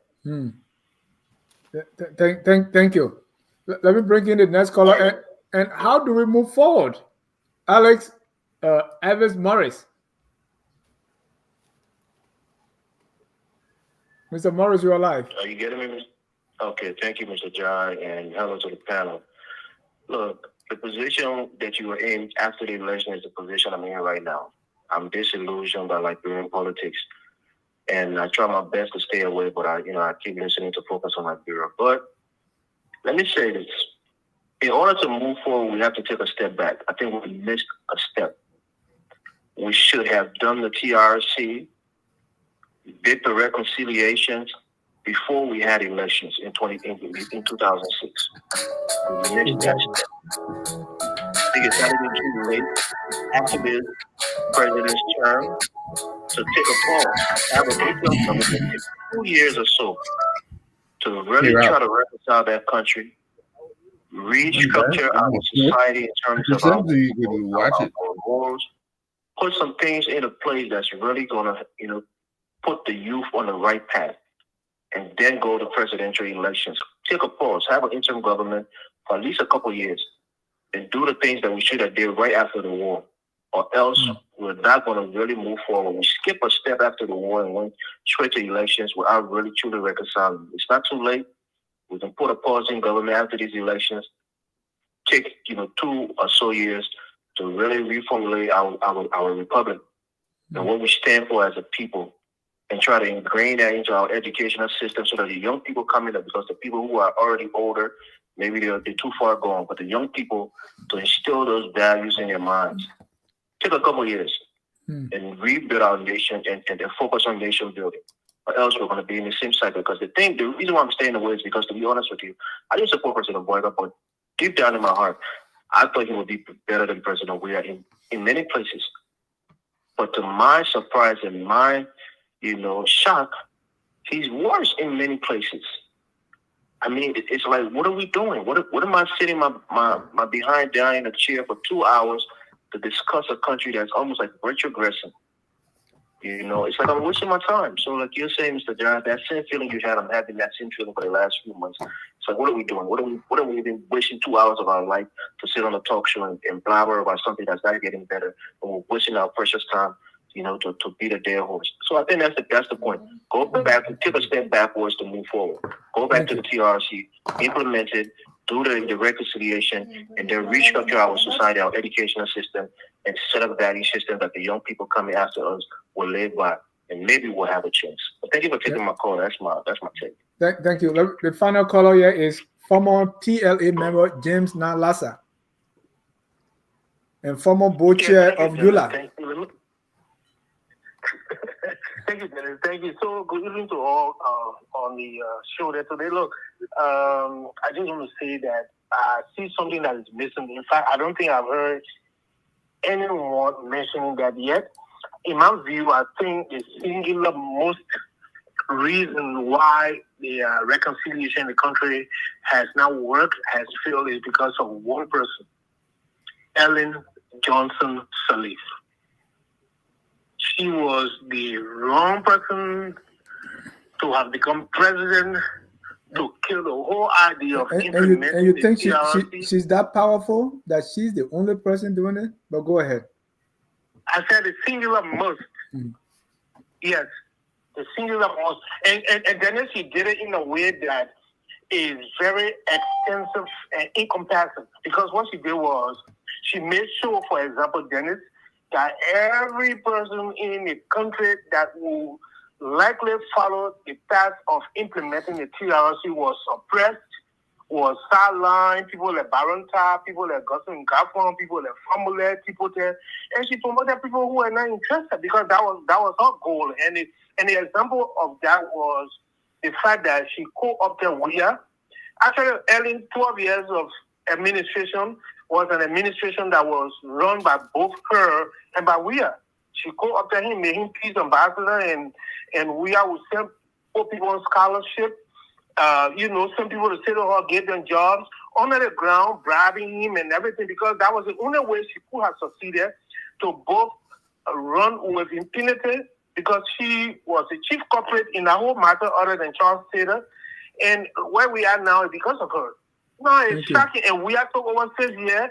He was just rewarding her. So both of them begin running the country for the next 6 years after the 12 years. JMB has been there for only about 9-10 months, or let me say 11 months. It would be sad and very wrong for anyone to want to blame JMB. JMB is doing everything, in my view, that is possible, feasible, under the given circumstances, to do the best when it comes to implementing the TRC report. And then I observed something on your show tonight. Other than one or two observations or points made, it doesn't seem like it is clear that the TRC work was very comprehensive, extensive, inclusive, and broad. They did a lot of work. If you go online, they have videos upon videos of hundreds of hours. In fact, that's why I started wearing glasses when I started watching the TRC report. I didn't know what was there until my friend Adam Smith told me. And I started really watching that. That's 10 years ago. I didn't use glasses until then. But because of my reading and watching the videos, you got it. those guys did it. You got it. Oh, Jimmy. Maybe that too. Yeah. But 10 years ago, 10 I'm years not old ago, like you. I wasn't this old. Yeah. I'm not old. No, because you find out, so you don't let people to think that you are old man. But let me bring up. But thank you, Jimmy. Let me bring the last caller here. That's Mr. Emmanuel Jackson. Yes. Hi, Mr. John. Long time. I haven't been focused on Liberia. Welcome back. Good to see Dr. Dukley and Brother Salif and Mr. Gibson there. I think, Mr. John, what we need to do, we need a national conference in 2025 to ready put together plans to invest in the economy in Liberia. As I said in my comment, I notice a lot of Liberians abroad are retiring. And say, for example, you retire, you're getting Social Security. You're not working again. You're just sitting home. Those are funds we could, pull together and do investment in the country. Right now, I think just a $5 billion investment from diaspora Liberians, could go a long way to help for youth employment. So I think next year we should try to set up a national conference and let's start to discuss this issue, because the government can do all the work.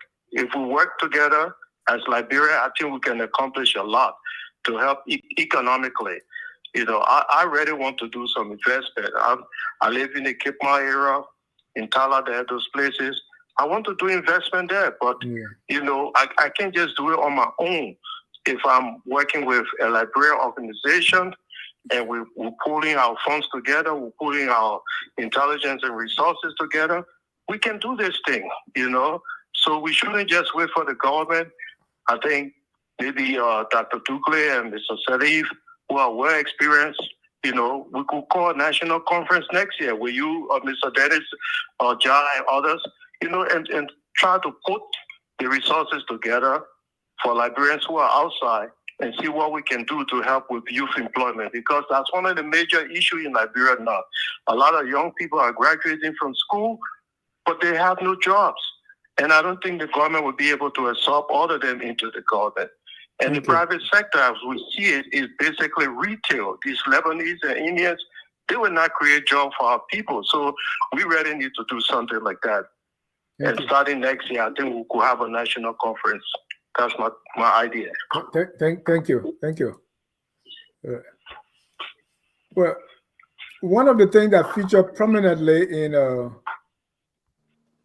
the whole discussion about reconciliation is the War and Economic Crimes Court. Will that bring peace? Will that bring healing? Will that bring reconciliation? Let's listen to former First Lady, Jewel Howard Taylor, former Senator, and also former Vice President. Our country has gone through a very difficult process. There is still much left to be done. Our country is still not reconciled. I do not think a war crimes code for Liberia will be the best thing. We are a very small country made up of less than maybe 4 million persons. And the interrelatedness of the families are so tight. If you drag one person to court, the families that are attached, it will just have a ripple effect. Of course, the war didn't come out of the sky. There were shortfalls in previous governments that created a platform that people felt they had no other option. And it escalated in what we had. And whether you were involved fully in arranging the war, whether you sat on the side and say, hey, I'm not a part of what's going on, we've all played a role somehow. And I think we should just leave it where it is and move forward. How do you ensure that whether you live here or whether you live somewhere else, there's safe drinking water and there's electricity and that there are jobs? I think that's where our energies need to be. It can no longer be about the past. I would hate to see a war crimes code brought to Liberia. It will not reconcile us. It will not bring back the past. It will not pay for the destruction of our nation. And it will definitely not put back the fabric of our country that has been destroyed as a result.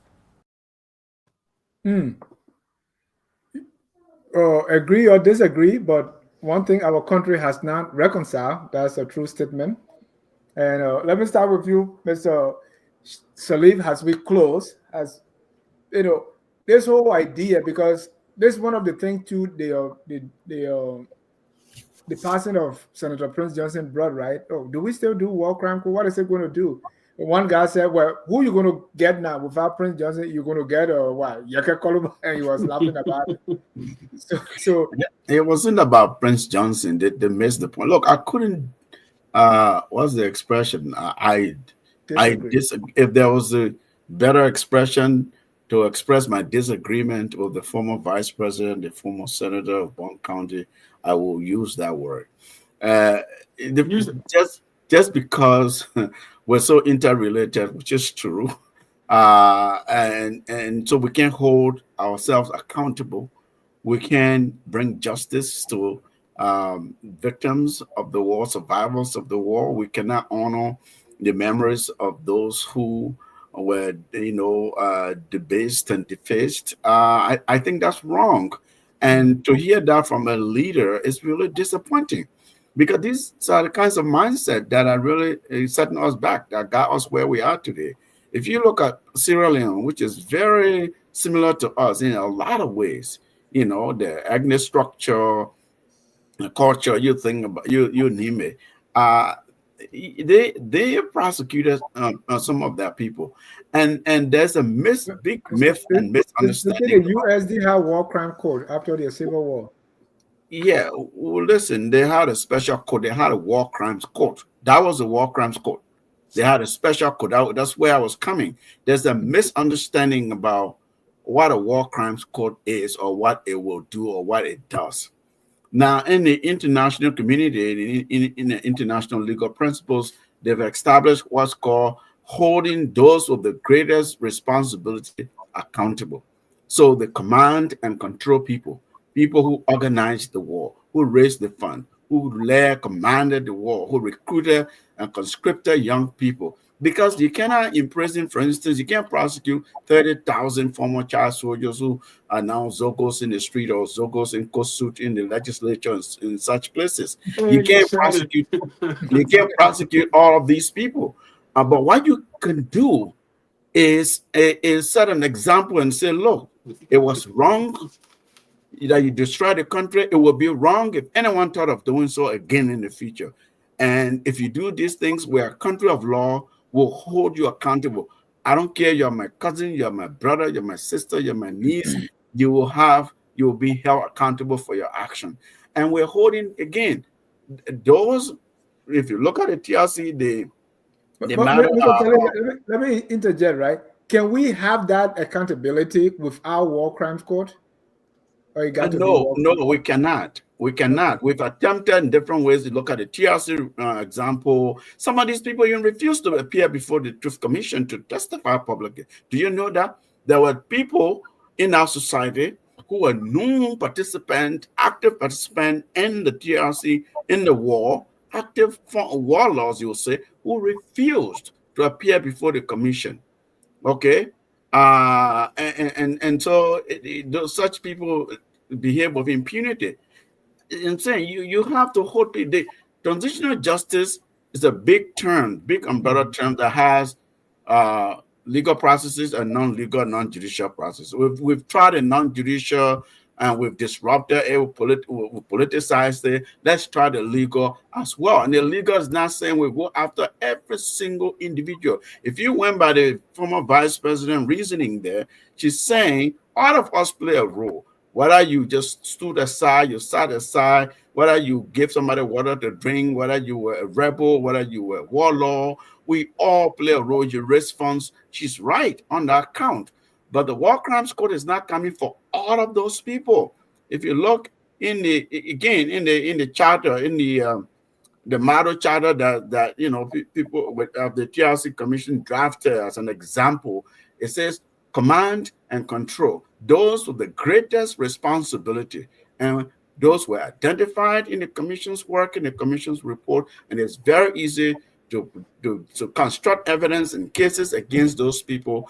And if somebody was found guilty, and after having gone through all the due process, legal processes, there are levels of a sort of penalties and punishment that people will get. So we just blanket everything. We say war crimes is bad. We don't want it. It will divide us further. No, it will not divide us further. Others have done it. Now they're living. There are better countries. There are several examples we can cite here tonight. Go to East Timor now; they're Timor-less because of their transitional justice mechanism. Go to Peru. Go to you come to Sierra Leone. They've tried with what happened there. Rwanda. They've tried with what happened in their country. They're moving forward and now focusing on development. Why can't we do it? Why are we so afraid of being held accountable? Then we are perpetrating that impunity culture and mindset. I disagree with that. Thank you. Mr. Gibson, your reaction to the callers and the video we play. Yeah, great input by the callers. Had a lot of great suggestions. I'd be intrigued to see something like that conference the gentleman was referencing take place. That's something that would probably yield a lot of great results with the great minds that will be a part of the process. Now, when it comes to the video of former Vice President Howard Taylor, I think, again, is practicing this thing of where people are given this slap on the wrist or a pass because of this quote unquote, everybody has a tie to each other. We're all one, when in reality, that's not the case.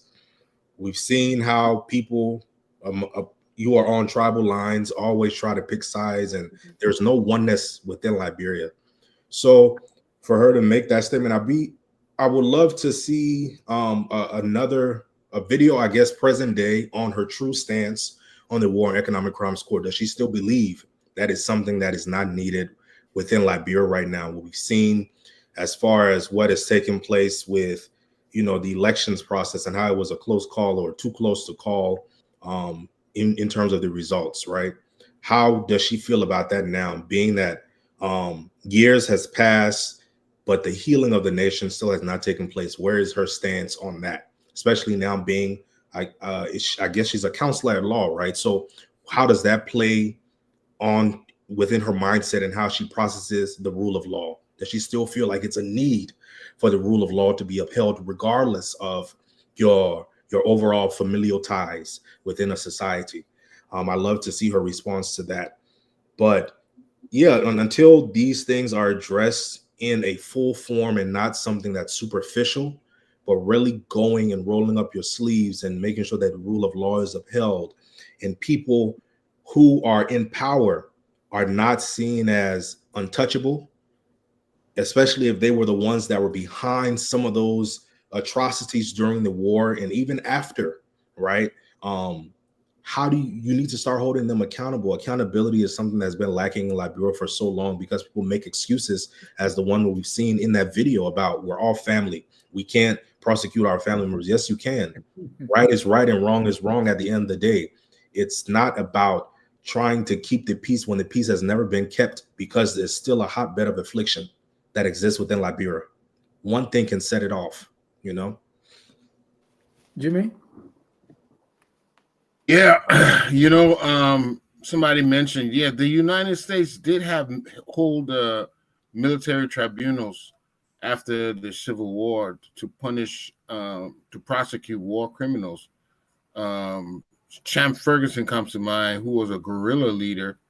He murdered civilians, prisoners, and wounded soldiers. So it is right to punish people who just are wicked. Okay? That is who you want to go after. Not somebody who fight in the war, but wickedness for nothing, killing people, raping people, all that sort of thing we should not let it go unpunished. Why? Just as it sends a message. So to discourage future action of the similar kind. And it is, I think it's a failure on our part. I really look at this thing as a failure. I don't see it coming to fruit. I don't see it coming to fruition. And I think it's a failure. It's a failure to adhere to certain principles. And that is why I say, if we're going to do this country, we have to go back to the rudiments of what we believe in, the principles, the virtues that we believe in. We have to establish that and propagate it, teach it, and embrace it so that everybody embraces it. We have to start from the beginning. Just what Dr. Duke was saying, a lot of the vision and the principles that were established in 1847, what they saw, have been erased. We are a new nation. What do we believe in? What principles do we hold dear? What are our morals? We have to establish that again because it's been eroded or erased. And the only way we will get a moral compass is to reestablish our morals. What are we today? Who's a Liberian today? All right. And until that is done, we'll still be like a chicken without a head. You know, you have to have moral guidance to do anything positive. Dr. Douglas? Yes, I think I like this thing they call Zogos in the street and Zogos in court suit in the legislature. Are we going to coin that sentence and put it there? Yes. That is a good one. I don't. You were thinking about this, or you just came up with it as you were talking? Well, that's how I picture some people, some Zogos in suits, not just in the legislature, but they're there. Okay, I will tell them. But regarding the colors, Jimmy talked about Ellen. Okay, what she did in the war, etc. What she did not do with it. You see, Liberian people, we have something that we think we are intelligent, we are smart, we are willful, but we never take responsibility. Ellen is one person. She was president for 12 years. She's been out of power for 6, 7 years. And now they say, oh, yeah, she put George Weah. But George Weah is his own person. How can you? It's like somebody was saying the other day, oh, yeah, she gave envelope to the legislature. I said, somebody got elected by his own people, her own people, to go represent the interests on Capitol Hill.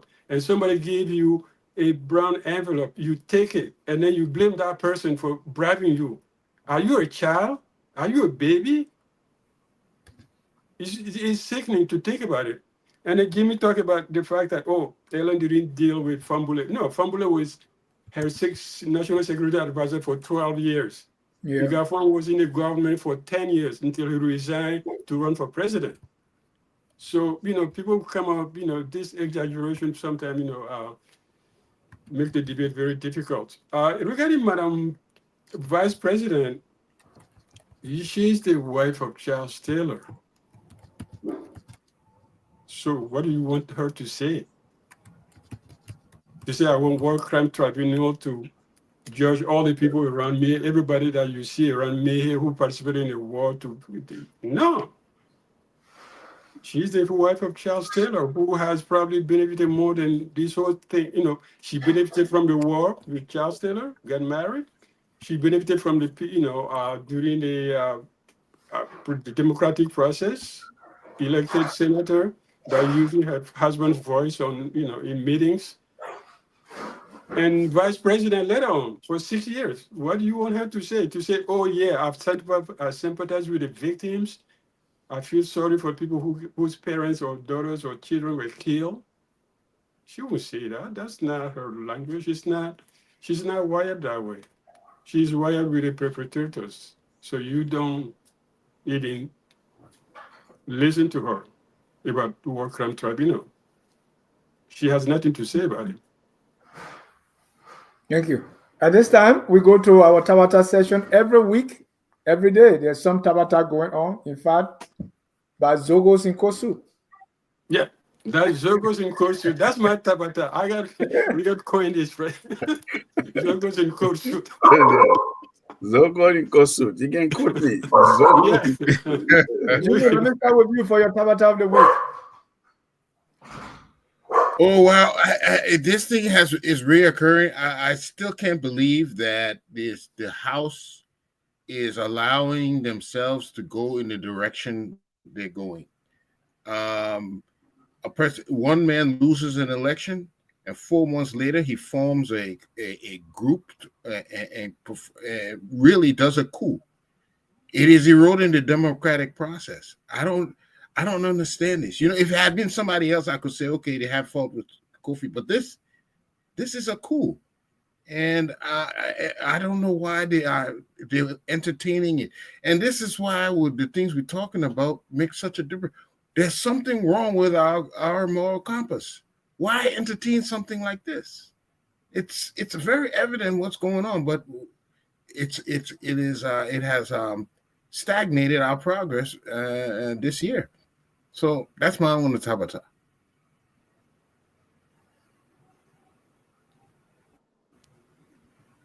You mute, Dennis.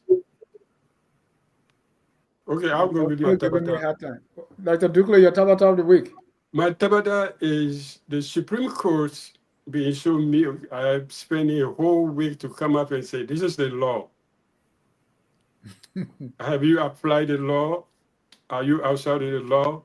Why can't 5 people, we pay big money for them? They get what, $20,000 a month each, something like that? More get money than the U.S. Supreme Court. They can't just sit and say, you know what, this is the law, and this is what the guys did. Tell them what you did wrong, and then go rectify it and go back to work. We're paying these people, and they're not, spend a whole month doing nothing. And in fact, that legislature has not passed a single bill except what, a transition bill, was it, Mr. Sirleaf? Yeah. Yeah, for 9 months, they haven't passed a single bill. They haven't passed anything. Yeah, so why are we paying them anyway? You know, why we even worry about these guys? Zogos in court suits. Anyway, that's my Zogos in court suits. Yeah, Zogos in court suits. Now you're gonna get Dr. You're gonna pattern. Watch a movie. The guy will say something and tell you something. You can pattern that. Okay. Now they're gonna come I up to want me. to pattern that. I want to pattern that. Zogos in court suit. Say Zogos in court suit. Yeah, let the Zogos in Mr. court suit Gibson, leave your us. Tabata. Let them leave us alone. Let them. What they do? I mean, 9 months you haven't passed one single law, one single bill, and you're traveling, and then they spend what? How long they been in the hotel? Who's paying for the hotel? Yeah, my top for the week is actually 2. So Senator Dillon bringing up that conversation he had in private with Prince Johnson, and then the MDR coming out with a statement saying he's a liar, pretty much. It's not something that even said occurred. And then the second one would be the recent, I guess, release that was put out, or statement that was put out by the EPS about the agents that are pretty much begging on the job. I think that is just laughable, you know, especially if you coming in, your director is getting paid more than the people who are doing the work, who work in the 12 hours. That's very, very strange to me. But then you want to sack the people, or you want to put them on suspension. It doesn't make any sense to me. But yeah, those are my 2 that I will highlight. You know what they call that in the EPS? They call it common law practice.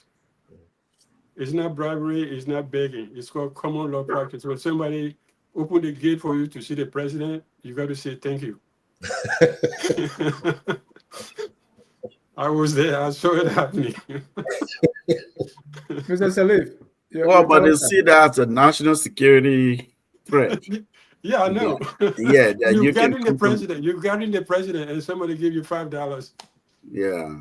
Yeah. I don't know, Dennis. My Tabata, sometimes, like Elvis Morris was saying, you feel amnesia sometimes to the politics. You listen, you watch, you follow, you talk to people. People seek your thought to call you. Sometimes you just let it go for a week. You know, you do other things, and because you come back, it's unfortunate, the more or less the same thing. You know, but one thing that piqued my my interest was the resubmission of the budget, or something of that nature. That okay, it was the chief clerk. No, it was this person who And no, it wasn't the budget itself. It was just a notice, a photocopy of the budget that the other people were served so they could see it. I think that just speaks to the whole stalemate and the whole confusion with those in suits. They need to settle that. Otherwise, the country is really being held hostage. Yeah. And my Tabata is the government suing to it and going back to undermine their own case.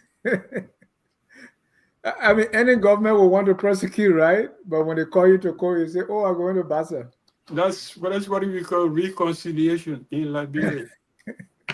Reconciling our differences. That's really Tabata. Yeah.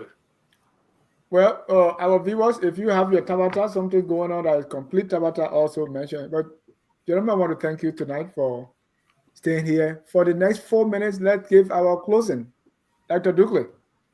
Well, my closing is that, I think we have to ask the hard questions. We have to go beyond our comfort zone and look at the reality and say, this is not working. We can't have a state that consumes 80% of the natural resources of the country. We can't keep selling labor and think that we're going to develop an economy that will serve Liberians. That's what we do. We sell cheap labor by exporting iron ore, diamond, gold to go manufacture them someplace else. And reconciliation will come when we really sit and decide that there's something wrong and it needs to be fixed. And those who cause bad thing to the system should be punished, should be accountable. And it takes leadership. Somebody said a good leader does good things for the people, but a great leader makes the people do good things for themselves. I'll leave it on that. Mr. Gibson. Yes, thank you so much for the invitation. As always, it's great to be a part of this discussion, learn a lot, and also always glad to contribute in my small way. It was a great discussion tonight about reconciliation and national healing. As we've all said, it's not a process that can happen overnight. It's a slow and steady process. There's no need to rush this process. Another thing with that being said, the executive must empower the people who are put in place with the War and Economic Crimes Court, committee. The executive director that's going to be in that seat must be able to move freely and do things that is assigned to him, and also that is within the confinement of the laws and what's on the books, and not be afraid of touching someone who is considered quote unquote untouchable in a society. It's time for us to hold people accountable regardless of your status, regardless of your influence. Nation building and national healing goes hand in hand, and one cannot go without the other. So it's time that we as a people hold the people in power who are stopping some of these things from happening and have put a dark cloud over Liberia. It's time for us to call them out and put pressure on them to stop and get out of their way, because Liberia is not just for them alone, it's for everybody and for the next generation to be able to enjoy, and myself as well being a part of this next generation, to enjoy Liberia and to be able to at least have our sweet Liberia return to where it was once. It has to happen with the national healing taking place and having some of these individuals be held accountable. So thank you for helping me, for allowing me to be a part of the conversation. I look forward to the next one. Y'all have a good evening. Thank you. Victor now would say my Tabata of the week is unnecessary delay by the Supreme Court to reach a decision on the House of Representatives debacle. That should tell you something. Jimmy, you're closing, sir. Yeah. I think we have brilliant minds, but we just haven't been able to figure out, our purpose. And we have to do this sooner or later, because as time elapses and our children our youth are not getting the education and vision they need, it will only get worse. But we, we claim we are a Christian nation, but if we were, we wouldn't be doing some of the things we do. I think the next thing we have to embark on as a people, as a nation, is establishing what we think is right and a moral code, so that we will be able to navigate the challenging waters that are ahead of us. That's my closing. Thank you. Mr. Salih. Thank you, Dennis. Three things.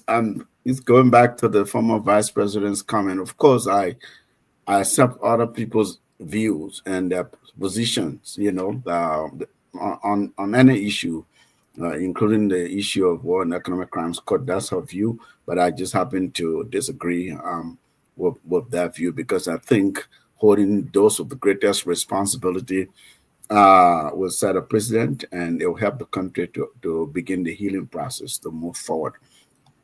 The second thing is, I used to work for a mission director in Liberia named Tony Chan, who always said, jokingly, but it was very serious. He said, look, I'm here. He said, in Liberia, what I'm saying, I'm here to afflict the comfortable and to comfort the afflicted, right? So listen, to afflict the comfortable, those who are corrupt, those who are engaged in extractive institutionalism, like building the system for themselves and, rent seeking and all of that, and redistribute, engage in social policy, social engineering, social enterprise to make government and the system work for people. And that's building inclusive institutions. So I agree with these authors that I quoted earlier on. It's really not about tribes. It's not about religion. It's not about, one particular culture or anything. I think studies show it boils down to building strong, inclusive institutions that is backed by a vision for a moving the country forward and leadership. If we can begin to lean in that direction, we will work on the mindset, we will change the mental model, we'll be heading in a positive direction. So we can't continue to just talk and have brilliant ideas and not put them to action. That doesn't take you anywhere. You actually must put in the work and do the work. And some of this work will be uncomfortable and difficult. Nonetheless, if that's what's necessary, that's the bitter pill, the kojolobo that you need to drink to get well. On that note, I say, gentlemen, thank you so much for coming. I want to thank our viewers for watching. Always focus on Liberia, where we educate, we elevate, and promote all things Liberia. Until then, we close with a song that says, whatever you believe about Liberia, we are all Liberians. What is incumbent upon all of us is to do our very best to make it the glorious land of liberty. Have a good night, and God bless you. We are Liberians. Liberia is our